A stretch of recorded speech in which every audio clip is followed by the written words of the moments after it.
What happens when a billionaire black man walks into first class and gets treated like a criminal just because of his skin?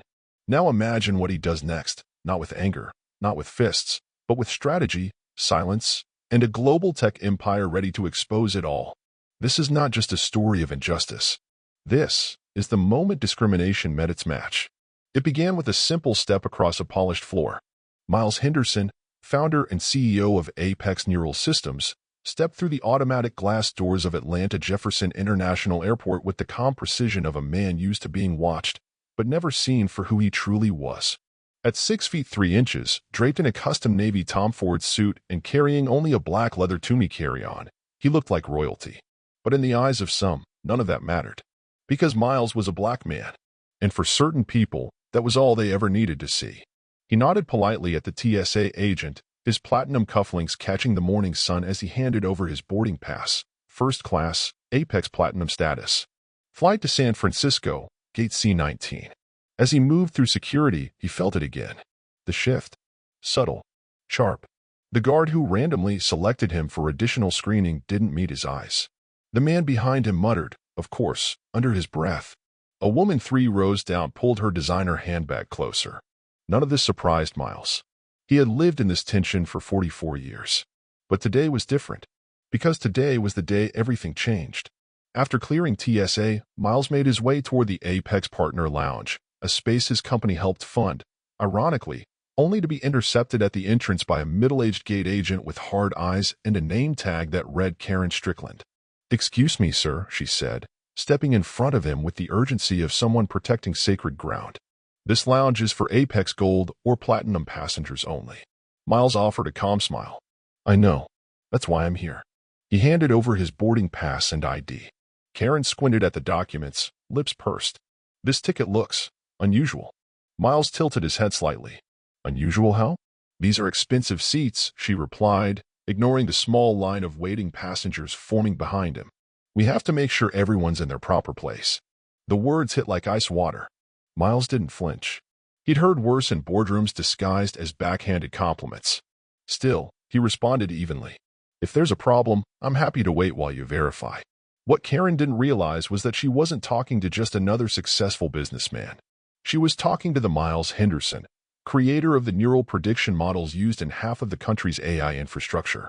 A man whose software detected early-stage diseases in rural hospitals and helped optimize defense communications in military zones. A man who had already predicted this moment down to the smirk curling on her lips. Karen turned away and picked up the phone.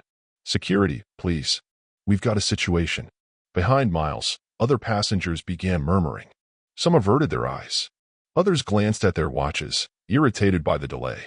No one stepped forward. Except one. A boy, maybe 14, wearing an Apex Systems intern badge, stood frozen near a nearby vending machine. His name was Malik Thomas. He recognized Miles instantly. He watched with disbelief as airport security approached the man who had once spoken at his STEM camp. The man he dreamed of becoming. Security didn't ask questions. They didn't hesitate. Just a nod from Karen and Miles was surrounded. "Sir, we'll need you to come with us," said the supervisor, a man named Sergeant Russell Clay. His voice was low but firm, the kind used to justify decades of bad orders. Miles didn't resist. He simply opened his phone, scrolled to a secured app, and typed in 7 words, "Initiate Protocol Omega. Begin observation mode." And with that, Regulus Air's future was no longer in their hands. They had not just removed a man from a lounge. They had declared war on a system designed by the very man they just insulted. Inside the security room, Miles sat alone while Karen waited outside, arms crossed, visibly pleased with herself. Her version of professionalism had always been coated in suspicion, especially toward passengers who didn't look like they belonged.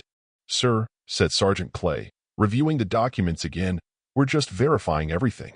My ID is real. My pass is valid," Miles replied, his voice calm, sharp. "Your system flagged nothing. I'd like to know the basis for this detainment." Clay avoided eye contact. "We've had cases of stolen premium tickets recently," he mumbled. "And misunderstandings." "No misunderstanding here," Miles said. "Just a misjudgment." Back outside, Malik couldn't stay silent. He texted his cousin in IT at Apex headquarters. They just kicked Miles Henderson out of the lounge. The Miles Henderson. Over his skin. This is going to blow up. Within minutes, chatter lit up the private Apex employee networks. And Miles, never one to cause a scene, prepared for the scene to come to him. Meanwhile, in a glossy office high above Atlanta, Apex's head of security, Kendra Blake, picked up a secure call from Miles. "Protocol is active," he said. She paused. "Are you sure?" They made it sure. Kendra opened a folder titled Regulus Internal. Inside were years of quietly accumulated data, boardroom decisions, internal misconduct reports, harassment settlements, all buried under layers of corporate sheen. Now, they would see daylight. "I'll initiate phase 1, she confirmed. "Every injustice has a trigger." This was theirs. As Miles sat in that cold security room, unaware cameras were catching every angle. Karen Strickland continued her performance outside. To her, this was about keeping order. Her version of order. Her deeply held belief that certain people didn't fit. She didn't see the storm approaching. Because the man she tried to humiliate was no ordinary man. He was the owner of the system she had weaponized against him. And her career, along with Regulus Airways' reputation, was now under full review. Across the country, the dominoes began to fall. An IT director at Regulus noticed strange code running through the airline's booking servers. Not malware. Not a hack. Something more precise. Controlled. A series of anonymous messages began hitting Regulus's tip lines. From staff. From former passengers. From agents who'd seen too much and stayed quiet too long. This has been happening for years. She always does this. He didn't even raise his voice. But they treated him like a threat. Hours later, the story broke online.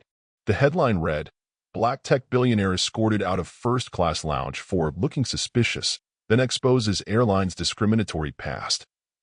It went viral in under 40 minutes. The video, leaked anonymously, showed the entire exchange. Karen's tone. The security's silence.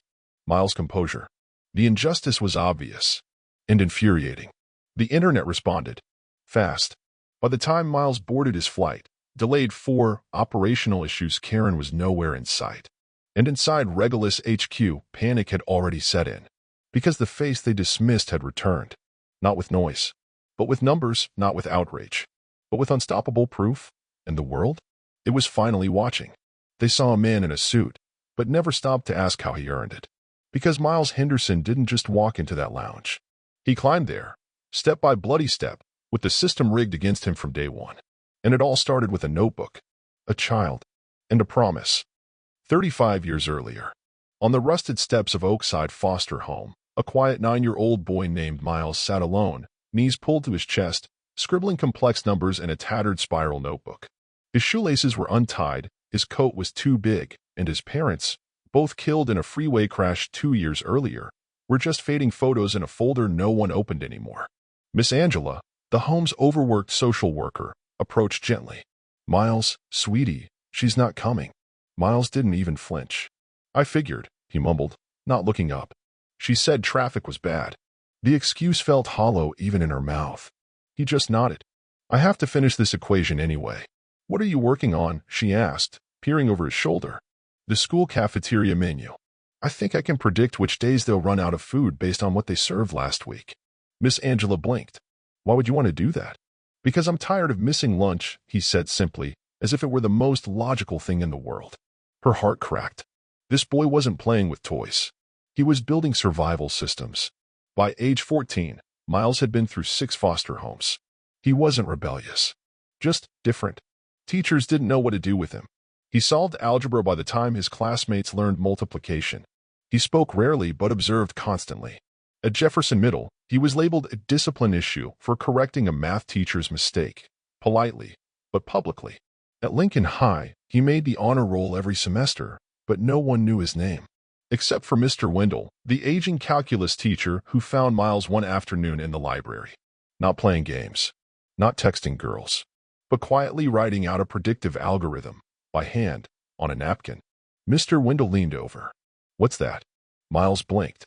"A model. For power grid surges. I noticed the city lights blink every third Tuesday at 4 p.m. I'm trying to figure out why." The old man stared. "You're building energy modeling on napkins?" Miles shrugged. "We don't have Wi-Fi at the group home." By 17, Miles was working 2 jobs, pouring coffee at a diner before school and sweeping floors at a community library after sunset. Every dollar went into upgrading his makeshift computer, Frankenstein parts from yard sales and junk piles, assembled on a folding table in his room. One night, his foster parent, Mr. Daniels, knocked gently. "You've been up 3 nights straight, Miles. What are you building?" "My MIT app," Miles said.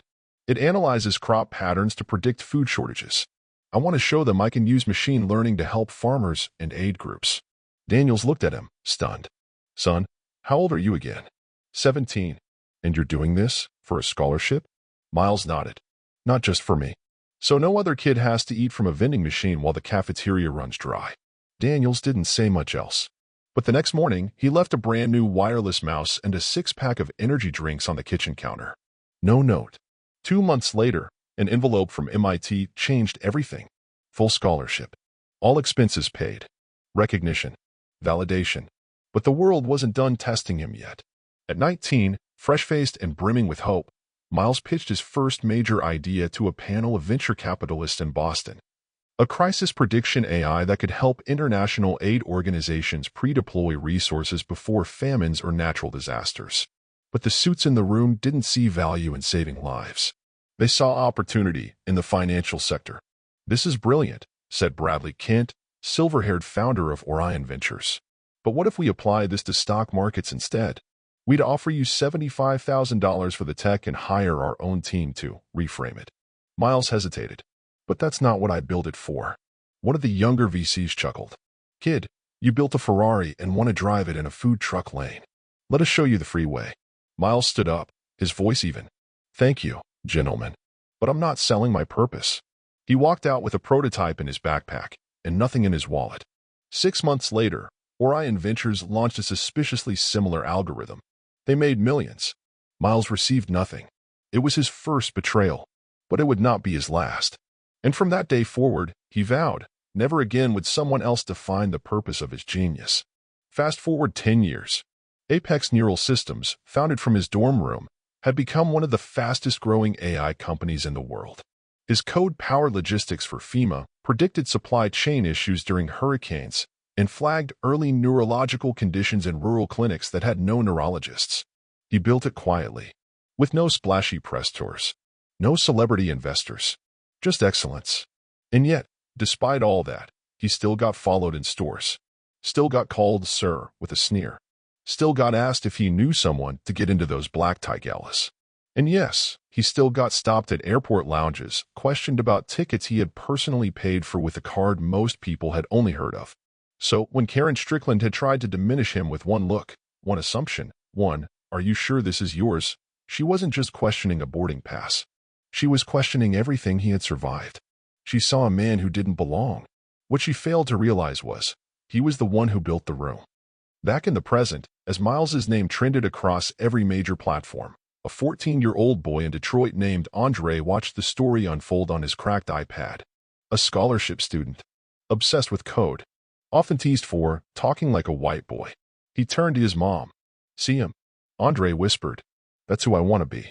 And just like that, Miles Henderson had given another child what he'd never had, a mirror, a path, a reason to keep going. They thought they could erase his legacy, but they never realized. His entire life was a system designed to endure. And now, he wasn't just surviving discrimination. He was about to redefine it.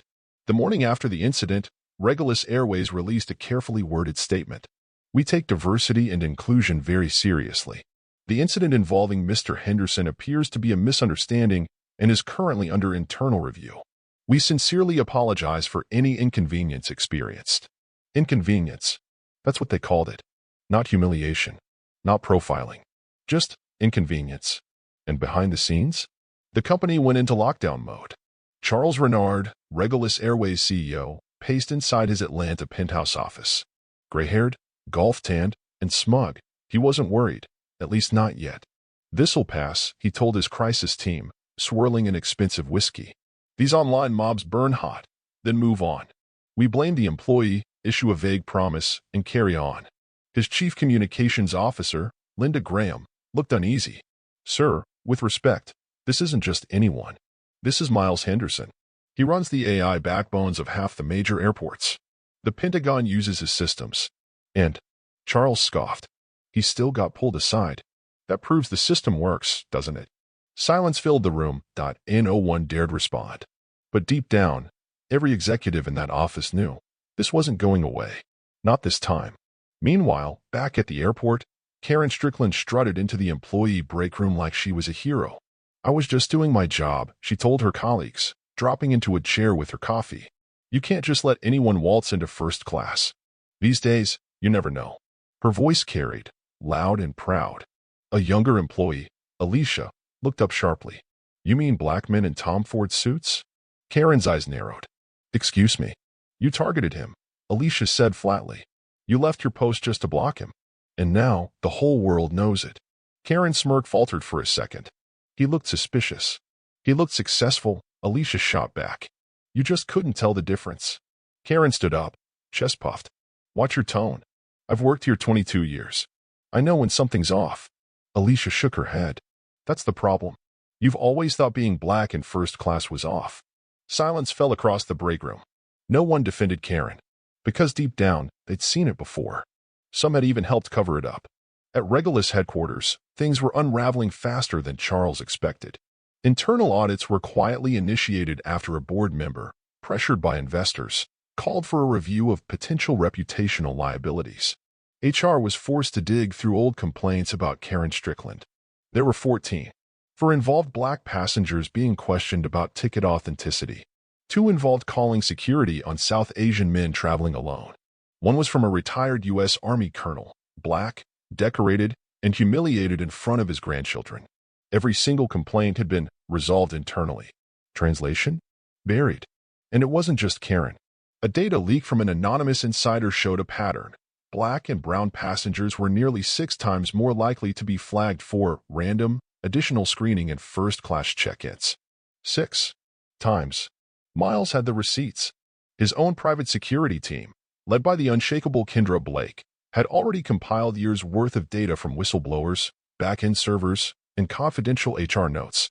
"It's systemic," Kendra reported during a video call from their operations bunker. "This isn't rogue employees. It's cultural. It's been incentivized." "Incentivized?" Miles asked. She nodded. "There's a bonus program, informally referred to as clean lanes.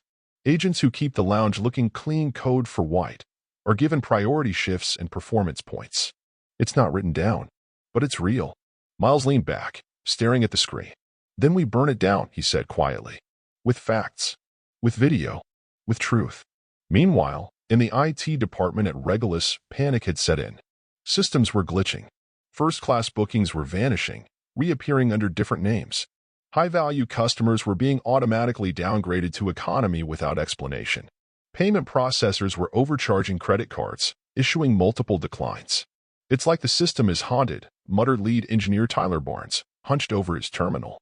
"No," said his colleague Veronica. "It's being watched." Because deep inside the Regulus network, a sleeper program had been activated, quietly installed years ago by Apex Systems as part of a now-defunct consulting contract. Miles had designed it himself. It didn't steal. It didn't hack. It just observed, recorded, waited. And now, it was quietly tearing the company apart from the inside. Charles Renard summoned his fixer, Ethan Rourke, a man with cold eyes and a reputation for burying scandals before they hit air. "We need to flip the narrative," Charles growled. "Find something on him." "On Henderson?" Ethan asked, lifting an eyebrow. "You're not dealing with some influencer who tweeted about bad service. You're dealing with a former foster kid who built an empire without a single lawsuit, scandal, or criminal record. The man's clean. Dig deeper," Charles snapped. "There's always something. Everyone has a skeleton." Ethan gave a short, humorless laugh. "If he does, it's probably already been burned, rebuilt, and upgraded to AI." Back in his San Francisco suite, Miles wasn't smiling. Not even as the headlines rolled in. Not even as Regulus stock dipped 6% overnight. He didn't want revenge. He wanted justice. And justice wasn't about just one employee being fired. It was about holding the system accountable. He looked out over the skyline and said aloud, almost to himself, "They tried to treat me like I didn't belong in their system. But they're about to find out. They're operating inside mine. Every system has cracks. And when the pressure builds long enough, those cracks become escape routes. But what if those inside the system stop escaping and start speaking? Because Regulus wasn't just crumbling from the outside. It was about to be dismantled from within. Inside Regulus Airways HQ, the pressure was suffocating. Executives whispered behind closed doors. Board members demanded answers. Customers flooded social media with #FlyWhileBlack, and the glitch-ridden booking system had become a nationwide headline. But the real danger wasn't in the tweets. It was in the quiet ones. The observers. The ones who had stayed silent for years. And now, were done being quiet. Erica Sullivan sat at her desk in the break room at the Atlanta terminal. Her hands trembled slightly as she typed an internal email on her secured device. Not to HR. Not to her supervisor. But to Kendra Blake, Apex Systems head of security. Subject, what I've seen over the last 3 years. In the email, Erica detailed how she'd watched Karen Strickland intercept black passengers even when their boarding passes were spotless. How she'd seen her whisper to TSA to double-check certain men because you never know with them. How she'd been reprimanded for letting a Latino family into the first-class lane without a second glance. She'd kept screenshots, notes, even a secret log of passenger complaints that mysteriously disappeared from the system. She had sinned and exhaled for the first time in days. Elsewhere in the terminal, Victor Gaines, a tall black man with silvering temples and a 20-year record in airport security, reviewed security footage from the lounge incident. He hadn't liked how Sergeant Clay handled it. Too eager. No hesitation. He paused the footage at the exact frame where Karen leaned in, narrowed her eyes, and said something just outside of audio range, but her mouth was readable. You people always try to game the system. Victor clenched his jaw. This wasn't the first time. He opened a secure call. Kendra Blake? This is Gaines. We need to talk. In a dimly lit IT room on the 6th floor of Regulus HQ, Jalen Marcus, an intern in cybersecurity, was pretending to debug code. In reality, he was staring at an open window on his second monitor, an encrypted chat with Derek Wells, his friend and former Apex mentee. Derek, you're in deep, bro. Be careful. Jalen, they're trying to pin the system failure on one of the junior engineers. Kid's 22. Totally innocent. Derek, you want out? We can move you. Jalen, no. Not yet. I'm sitting on something big. I just need more time. Jalen glanced around. No one noticed the real window he had opened. It was titled, Regulus_internal_mails_archive. Search, racial profiling plus premium cabin. Thousands of hits. He copied the logs, encrypted the folder, and saved it to a drive labeled vacation photos. Inside his office, Charles Renard slammed a folder onto the desk. Who the hell is leaking these documents? He turned to Ethan Rourke. We're hemorrhaging credibility. I've got shareholders threatening lawsuits and board members whispering about a vote of no confidence. And Miles hasn't even made a public statement yet. Ethan, cold and precise as ever, simply replied, we don't have a leak. We have sympathizers. People who've waited years to speak.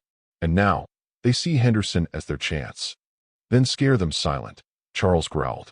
Ethan tapped his phone. Already working on it. Across the country, at Apex Systems San Francisco Command Center, Kendra Blake and her team were putting together a map, a literal digital diagram, of internal allies, whistleblowers, and weak links inside Regulus. She circled 3 names. Erica Sullivan, witness to routine profiling, likely target for retaliation, must protect. Victor Gaines, respected, ethical, close to retirement. Undecided, but leaning toward cooperation. Jalen Marcus, high risk, deep access. Watching him closely, she looked up at Miles Henderson, standing at the glass wall overlooking the bay. They're scared, Miles, she said. They should be, he replied. But not of us.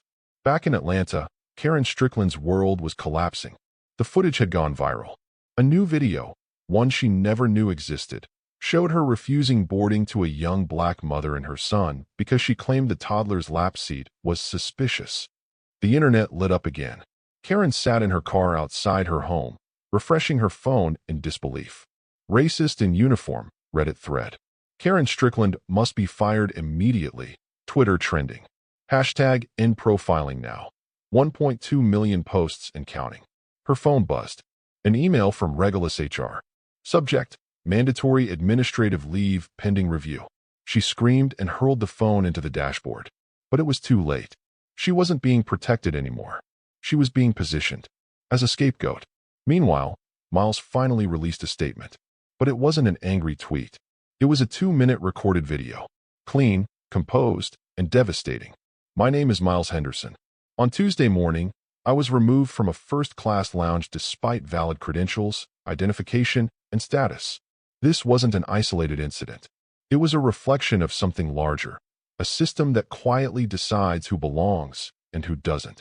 But I don't want apologies. I want accountability. And I have the tools and the allies to make sure we get it. This is not revenge. This is reform. The video was viewed over 24 million times in 36 hours. Regulus stock dropped another 11%. Charles Renard watched it in stunned silence. "Get ahead of this," he barked. But it was too late. He wasn't ahead that he was surrounded. Inside Regulus HQ, Ethan Rourke's containment team moved fast. They called in Victor Gaines for a disciplinary review. They questioned Jalen about his activity logs. They searched Erica's locker, but none of them broke. In fact, Erica walked straight to her supervisor and said, "I want to file a formal complaint. Not just about Karen, but about every time I was told to stay quiet.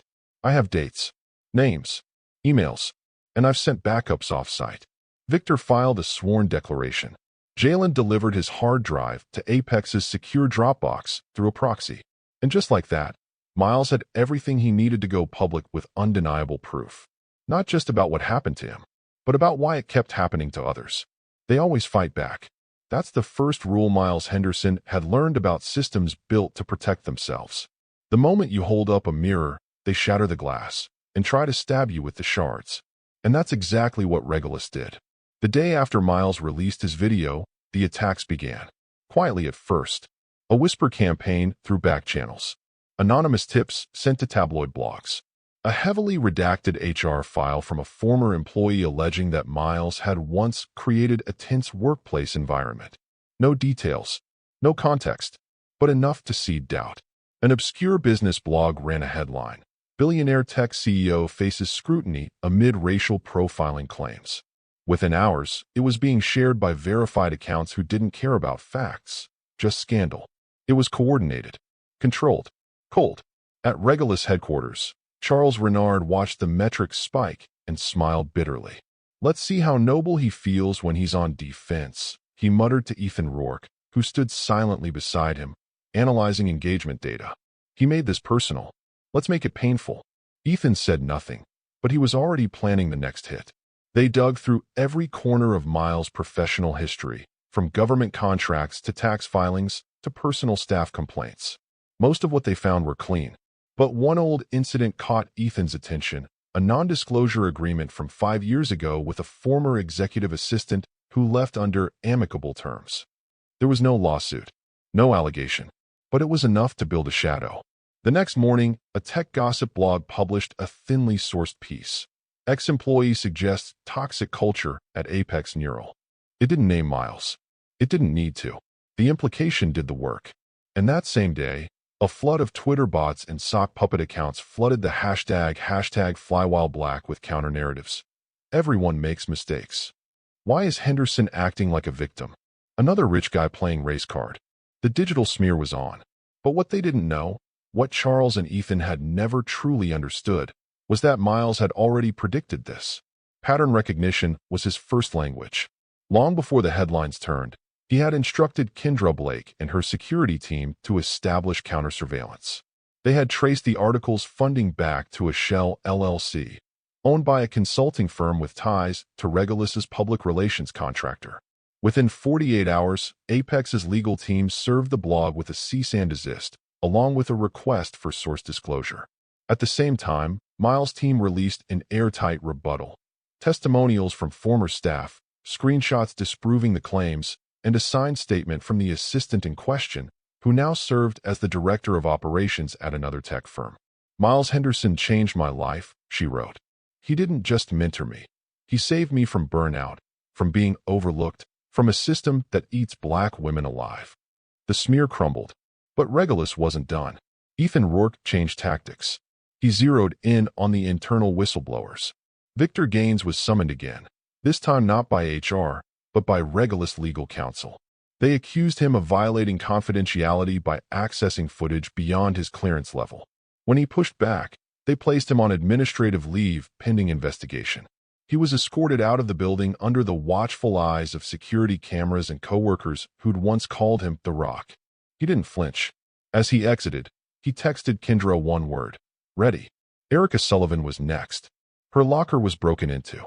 Her work schedule was abruptly changed to midnight shifts with no notice. Supervisors stopped speaking to her. Coworkers avoided her. An anonymous email was sent to her personal Gmail account. Keep your mouth shut. You'll regret it if you don't. She forwarded it directly to Apex's encrypted inbox, and for the first time since the lounge incident, she allowed herself to cry. Not out of fear, out of relief. Because she knew now, she wasn't alone. Jalen Marcus was confronted in the IT break room by two men in suits who weren't on staff. They asked him pointed questions about his access logs, his message history, his file downloads. One of them subtly placed a folder on the table, a printout of his private texts with Derek. "This isn't espionage," Jalen said quietly. "It's exposure, and it's coming whether you like it or not." He was suspended the next morning. Apex had already offered him a job. Regulus had turned into a cornered animal, desperate, snarling, striking out blindly. But the more it lashed out, the more obvious its guilt became. Customers noticed the silence from corporate. No real apology, no accountability, just manipulation. And Miles had stayed silent during this retaliation storm, not because he was defeated, but because he was waiting for the right moment, for the full truth to surface. And when it did, it hit like an avalanche. On a quiet Thursday afternoon, CNN broke the story. Internal Regulus memos reveal years of profiling incentives in premium lounges. The documents, leaked by a former executive assistant in Charles Renard's own office, revealed shocking language in unofficial coaching materials. Phrases like maintain brand optics, avoid disruptive demographics, and keep high-net spaces aligned with core customer image. It was code. Ugly, unmistakable code. And the public understood exactly what it meant. The backlash exploded. Major news networks called for the CEO's resignation. Civil rights groups announced lawsuits. Celebrities weighed in. Stock plummeted another 13%. Regulus board of directors went into emergency session. Inside the war room, Charles Renard slammed his fist against the table. "I built this company from the ground up," he shouted. "No, you built a lie," one board member replied. And now the lie is collapsing. Outside, protesters began gathering at Regulus terminals across the country, holding signs that read, "We belong here," and Miles was right. And inside Apex's San Francisco headquarters, Miles Henderson prepared the final strike. His team activated Phase 2. Dozens of whistleblower testimonies, a timeline of misconduct, a forensic breakdown of booking discrimination patterns, a list of employees punished for speaking up, and one final video, his first direct call to action. "My name is Miles Henderson," he began, standing in the very lounge where it all started, now empty, bathed in the cold blue light of early morning. "I was told I didn't belong, not because of what I lacked, but because of what I looked like. I stood here as a billionaire, as an innovator, as the man whose systems helped this airport function. And still, I was treated like a threat, not because of facts, but because of fear." He paused. "This story isn't just mine. It belongs to every person who's been dismissed, degraded, or dehumanized for daring to exist in spaces they've earned." He looked directly into the camera. "It ends now." By midnight, the video had surpassed 50 million views. The FAA announced a joint investigation with the Department of Transportation. Regulus stock hit a record low, and Charles Renard's name trended on every major platform, not as a pioneer, but as the face of failure. The system had struck back, but Miles had built something stronger than systems. He had built truth, and truth doesn't back down. It burns. They always believed power would protect them, that no matter how deep the corruption ran, as long as they wore suits, signed checks, and made phone calls from skyscrapers, they were untouchable. But on the morning of April 3rd, 6 a.m. Eastern Time, Regulus Airways discovered what happens when power meets preparation and loses. It started with a silence so loud, airports across the country stood still. Screens went black. Check-in kiosks blinked. The global Regulus booking system had collapsed. Not glitched, not delayed, completely offline. The redundancy systems failed to activate. The backups were corrupted. Gate agents stared at frozen monitors as angry passengers formed lines that stretched beyond the terminal doors. In Dallas, a father missed his daughter's wedding. In Seattle, a medevac doctor couldn't reach a crisis zone. In Newark, a pregnant woman stood sobbing at gate 14, her baby due in 2 weeks, her family waiting across the country. Chaos reigned, and Regulus had no answers. Meanwhile, in a secure Apex command suite lit by wall-to-wall screens, Miles Henderson watched in real time as flight by flight, the empire crumbled. Next to him stood Kendra Blake, arms folded, eyes cold. "We never touched a line of code," she said quietly. This was them. Their own system, rushed, outdated, patched to look presentable. It just needed a little light for the cracks to show. Miles nodded. "And we gave them daylight." By 9 a.m., the meltdown was national news. CNN broadcasted live footage of overwhelmed terminals. MSNBC ran a ticker, "Regulus system failure triggers nationwide flight delays, internal sabotage suspected." Social media was ablaze. The hashtags had mutated from protest to prophecy. Hashtag Regulus reckoning, hashtag system down, hashtag fly while black now grounded. Inside Regulus headquarters in Atlanta, Charles Renard stood at the center of a war room, red-faced, shouting into a phone, "I don't care what it takes. Get the systems back online." But his CTO was already broken. "Sir, it's not a breach. It's architecture. Everything is failing because the whole thing was built like a house of cards." And the wind just came. Charles turned to Ethan Rourke. "You said we'd survive this." Ethan stared at him blankly. "I said I could control the media, not physics." But media wasn't under control either. Because at exactly 9:17 a.m., 3 major outlets, the Washington Post, Reuters, and the Wall Street Journal, simultaneously dropped what Apex had waited weeks to coordinate: the exposure files.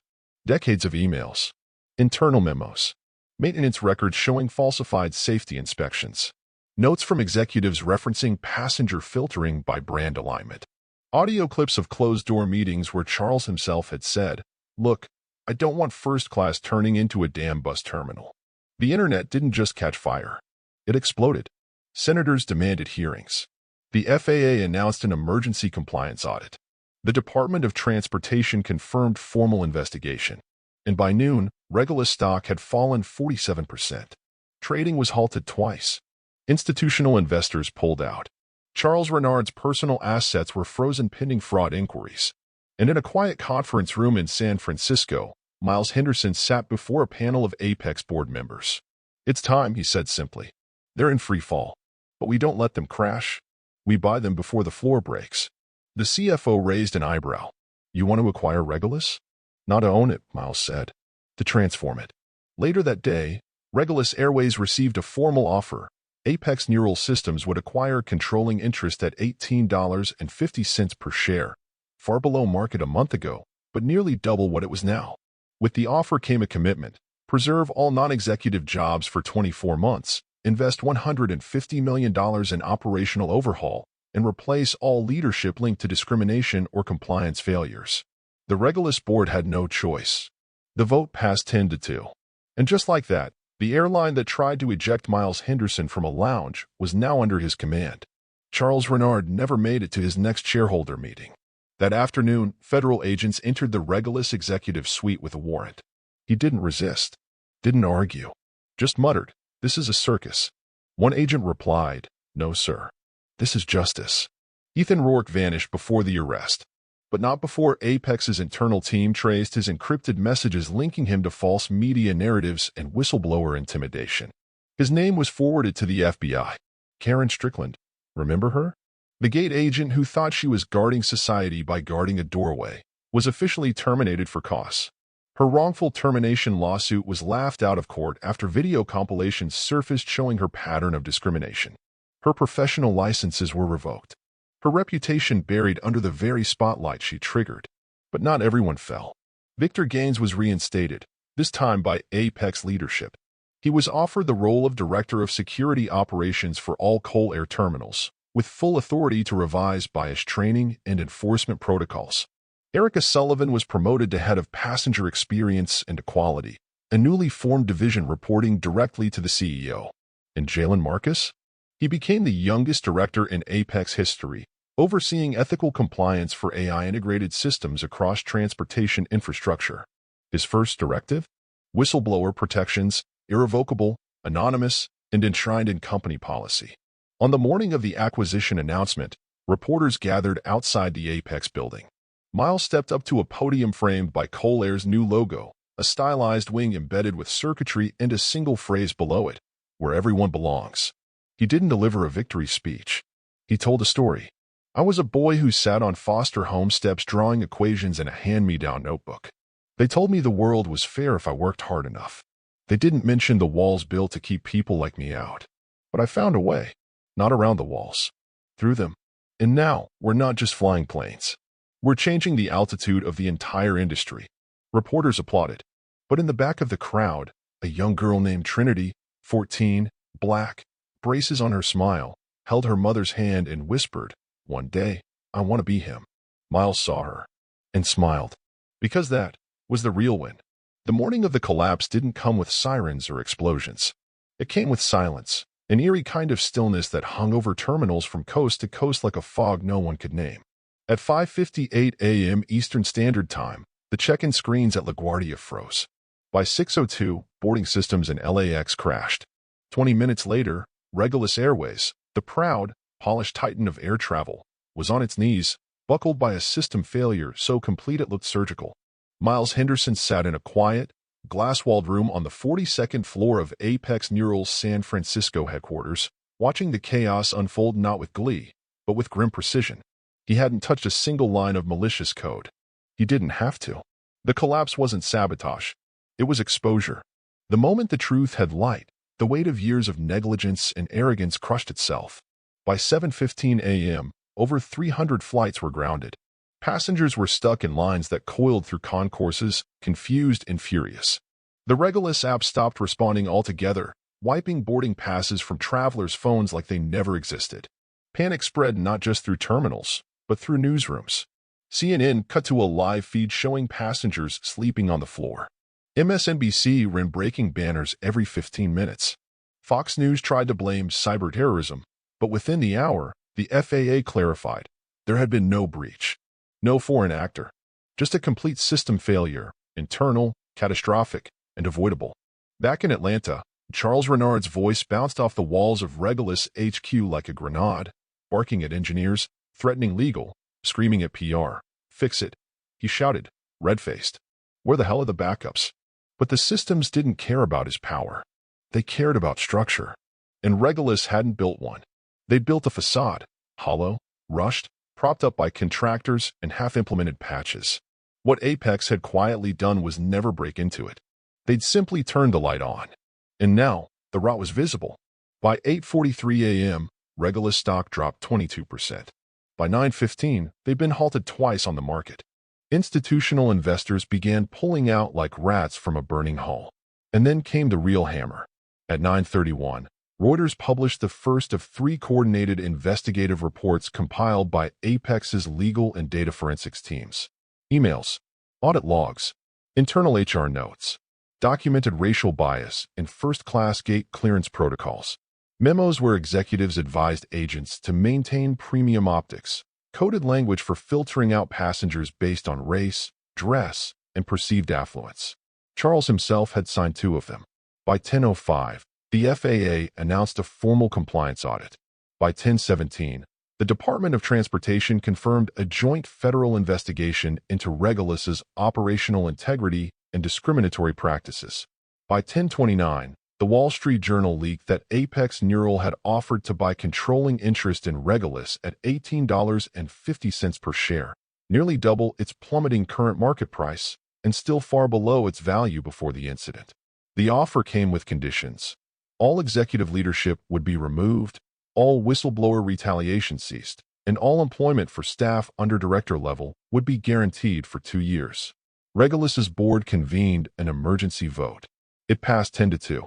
At 11:12 a.m., Charles Renard was escorted out of Regulus HQ by 2 federal agents. He didn't resist. He didn't yell. He just looked stunned, like someone who'd built a palace on sand and never bothered to check the tide.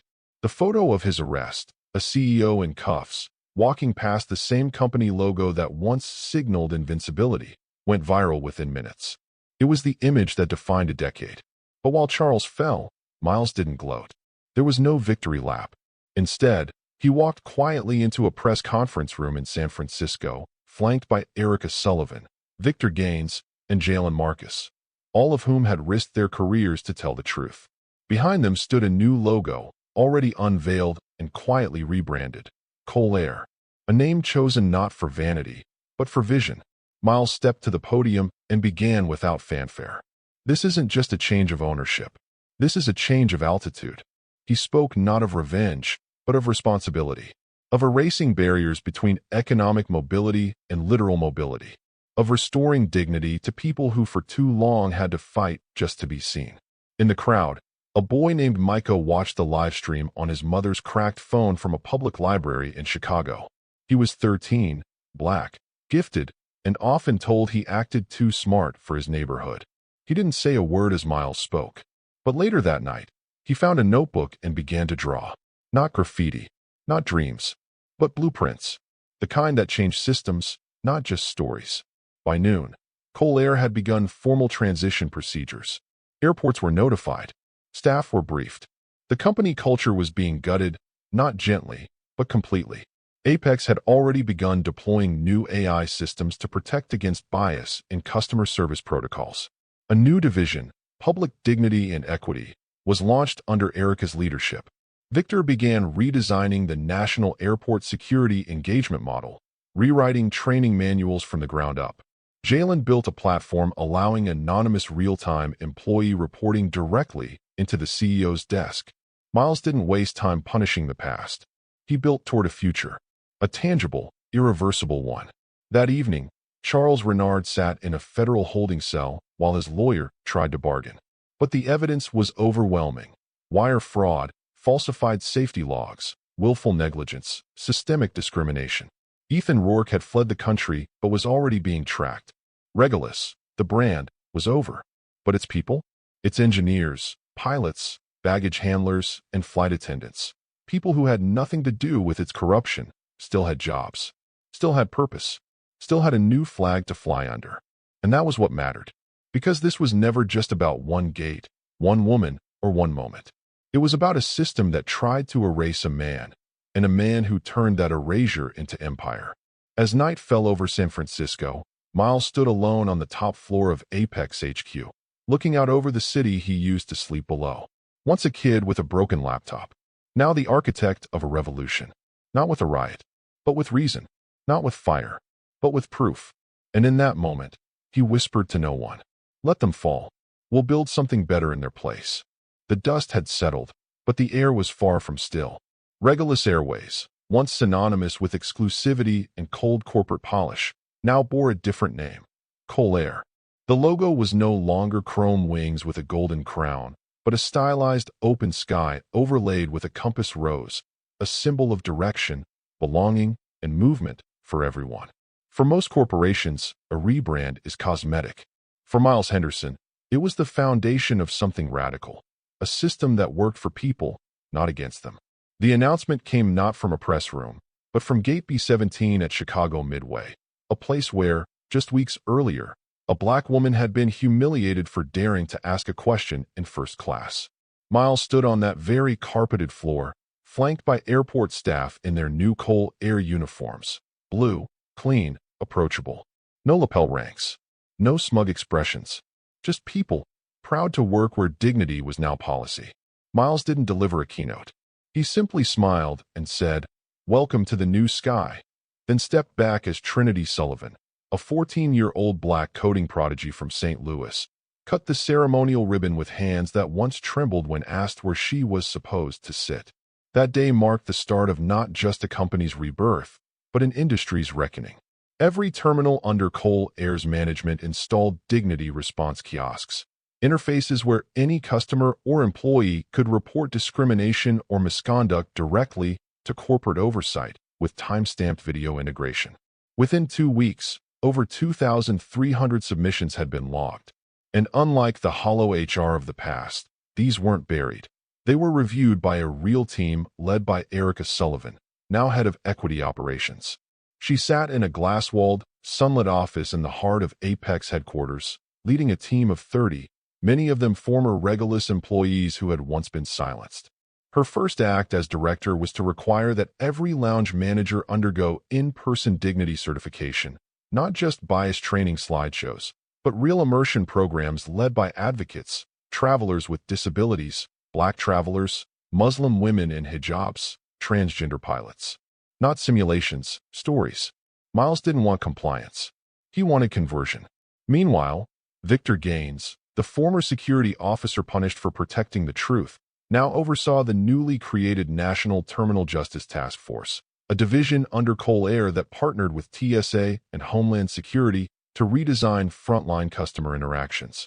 No longer were security guards told to look for suspicious behavior using coded language and facial profiling. Under Victor's leadership, the criteria changed: action over assumption, respect over reaction. "We're not bouncers," he told his team during a training session at Denver International. "We're guardians of space. And dignity is the ground we stand on." Jalen Marcus, once a quietly ambitious systems engineer, now ran Apex's ethical infrastructure group, building AI protocols that watched the watchers. His team created bias flags in real-time systems. If a gate agent disproportionately denied first-class lounge access to Black or Latino passengers, the system quietly recorded it. Patterns emerged, and the human behind the pattern was brought into review, not to punish, but to illuminate. And if they refused to grow? Then Cole Air had a new motto for leadership: grow or go. But all of that, the structure, the reforms, the data-driven justice, wasn't what truly rebuilt the sky. It was the moments. Moments like a little black girl named Ava sitting in seat 1A, holding a Cole Air plush jet in her hand while a white stewardess knelt beside her and asked, "Would you like some apple juice, Miss Jackson?" with warmth that felt genuine, not rehearsed. Moments like a blind Iraqi veteran being walked onto a flight with care, not pity, and seated without incident in the seat he paid for. Moments like a trans woman being treated like every other frequent flyer, with efficiency, courtesy, and zero hesitation. Cole Air became not just an airline, but a mirror for the world we claim to want, held up every day for people to decide whether they belong to the past or the future. Of course, it wasn't perfect. There were still complaints, still moments when bias slipped through. But now, it didn't disappear into silence.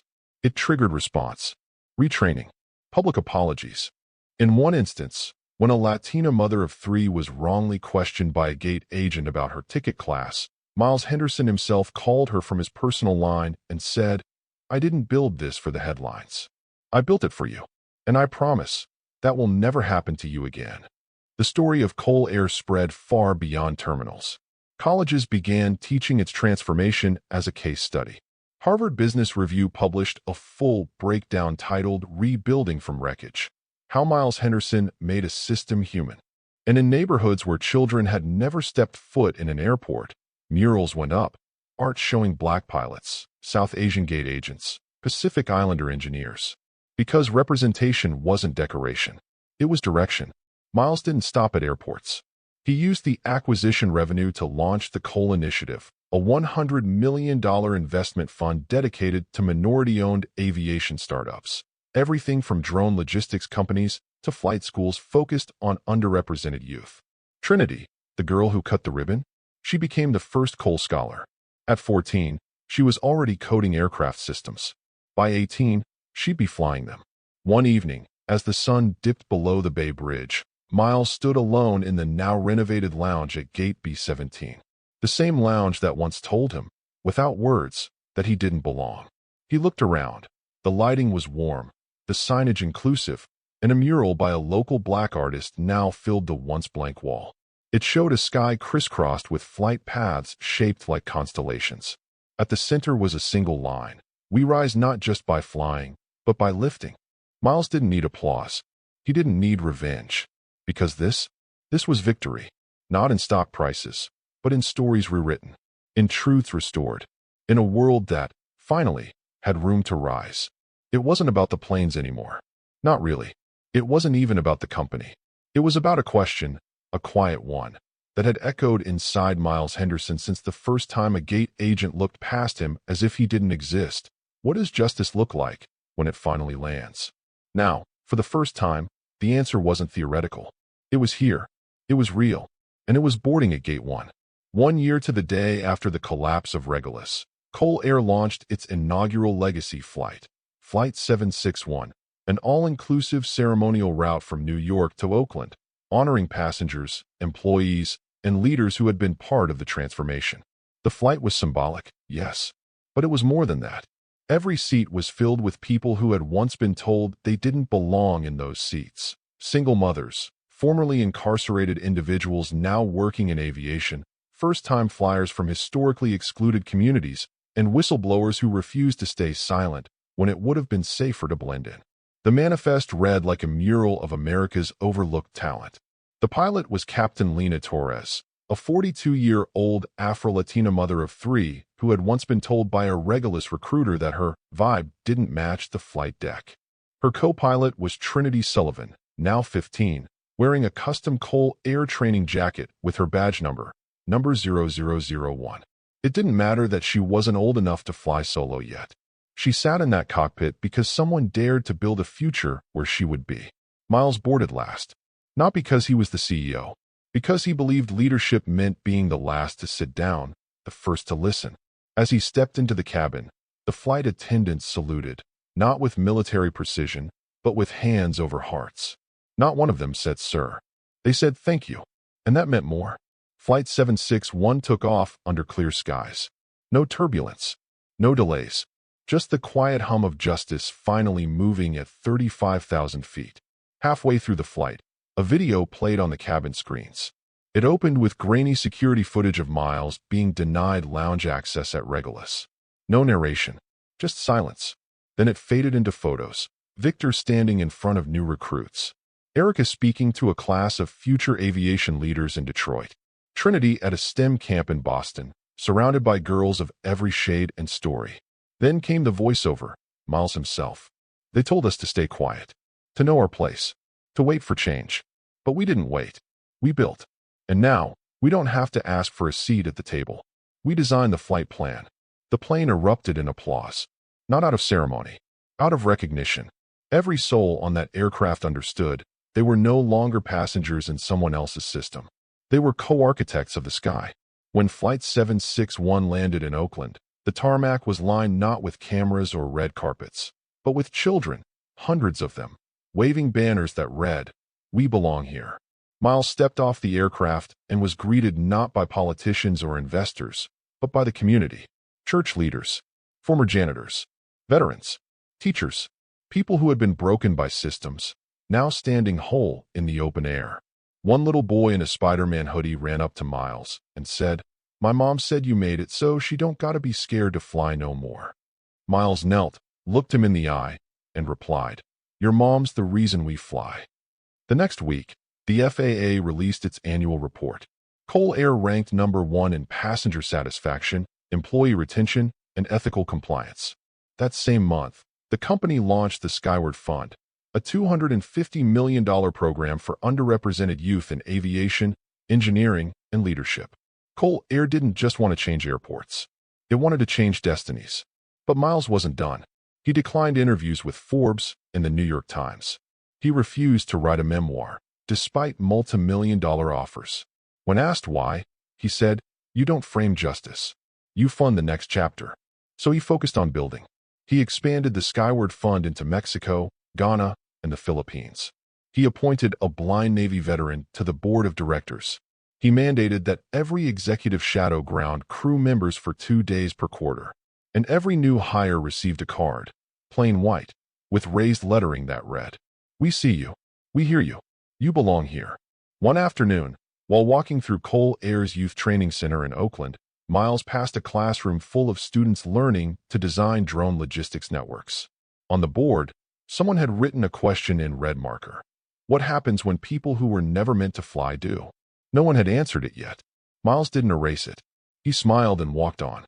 Because he knew the answer didn't belong on a whiteboard. It belonged in the sky. In time, the media tried to make Miles a celebrity, but he resisted the crown. "I don't want to be a monument," he told his team.